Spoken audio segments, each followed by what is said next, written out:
വാഹന വകുപ്പിലെ വഴിവിട്ട നിയമനങ്ങളിൽ ദുരിതത്തിലായിരിക്കുകയാണ് ഉദ്യോഗാർത്ഥികൾ. വല്ലതും അറിയുന്നുണ്ടോ? PSC വഴി നിയമനം നടത്തണമെന്നാണ് ചട്ടം. പക്ഷേ LD ക്ലാർക്കുമാരെ അസിസ്റ്റന്റ് മോട്ടോർ വെഹിക്കിൾ ഇൻസ്പെക്ടർമാരായി നിയമിക്കാനാണ് അനധികൃത നീക്കം. ഉദ്യോഗസ്ഥക്ഷാമം പരിഹരിക്കാനും സർക്കാർ നടപടിയില്ല.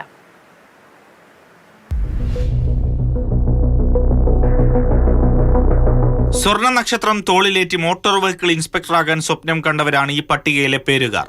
606 പേരുടെ പട്ടികയിൽ 121 പേർക്ക് മാത്രമാണ് അഡ്വൈസ് മെമ്മോ ലഭിച്ചത്.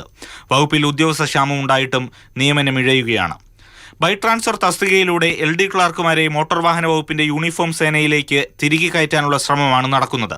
PSC വഴി മാത്രമേ നിയമനം നടത്താവൂ എന്ന ചട്ടവും ഭരണപരിഷ്കാര കമ്മീഷന്റെ ഉത്തരവും അട്ടിമറിച്ചാണ് വകുപ്പിന്റെ ഇടപെടൽ. ഒരു ലൈൻമാന് സബ് എഞ്ചിനീയറുടെ ജോലി നൽകുക, അറ്റൻഡർക്ക് ഡോക്ടറുടെ ജോലി നൽകുക. വിചിത്രമല്ലേ? ഇത്രത്തോളം വിചിത്രമൊന്നുമല്ല LD ക്ലാർക്കിന് AMV ആയിട്ടുള്ള സ്ഥാനമാറ്റം. വിദ്യാഭ്യാസ യോഗ്യതയൊക്കെ പരിഗണിച്ചുകൊണ്ടാണ് വകുപ്പ് ആ തീരുമാനമെല്ലാം എടുക്കുന്നത്.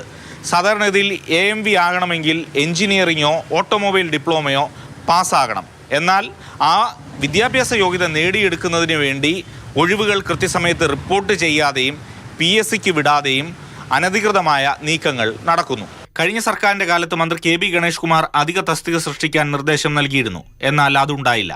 ക്ലർക്കുമാരെ ട്രാൻസ്ഫർ തസ്തികയിലൂടെ AMV ആക്കാനുള്ള ഇടപെടലുകൾക്ക് പിന്നിൽ സർവീസ് സംഘടനകളാണെന്നാണ് ആക്ഷേപം. 2027 സെപ്റ്റംബറിനകം ജോലിയിൽ പ്രവേശിച്ചില്ലെങ്കിൽ ഒട്ടേറെ യുവാക്കളുടെ സ്വപ്നങ്ങൾ പൊലിയും.